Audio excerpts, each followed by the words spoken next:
I'm Linda Hopwood, pastor of Ives Chapel United Methodist Church.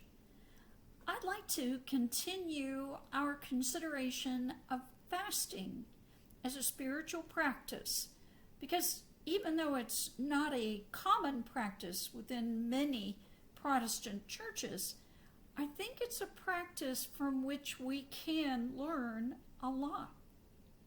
Fasting is one of several spiritual disciplines that we've been considering this summer. By regularly practicing these disciplines, they can help us draw closer to God. Frequently, we associate ideas about fasting with Lent as a way of preparing ourselves for the spiritual feast of Easter.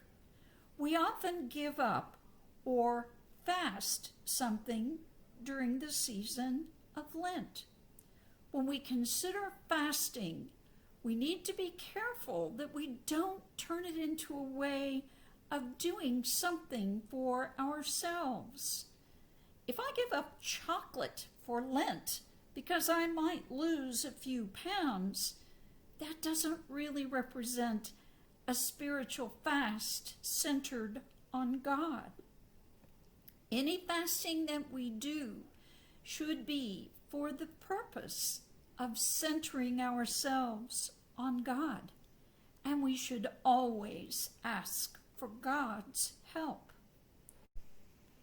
Some people choose to fast by foregoing meals once a week, or perhaps by not having lunch or abstaining from an evening meal for a day. When they've done this, they've either set aside the time they'd spend in the meals to be in prayer, or they've calculated the money they'd have spent on food and given that money back to God in some way.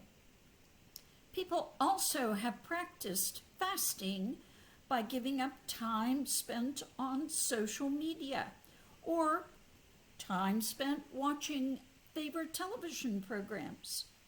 These can be good ways of intentionally practicing denying ourselves anything that might come between us and God.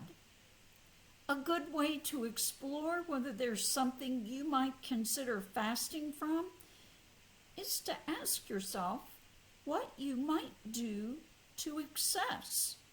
The things we do excessively show us our compulsions or attachments that might have control over us. Those are precisely the things we need to turn over to God so that we don't ever allow them to become more important to us than our relationship with God.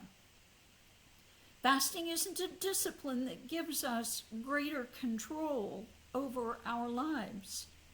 Instead, it's a way we allow God to heal us. I invite you to consider practicing this discipline in some way this week. Amen.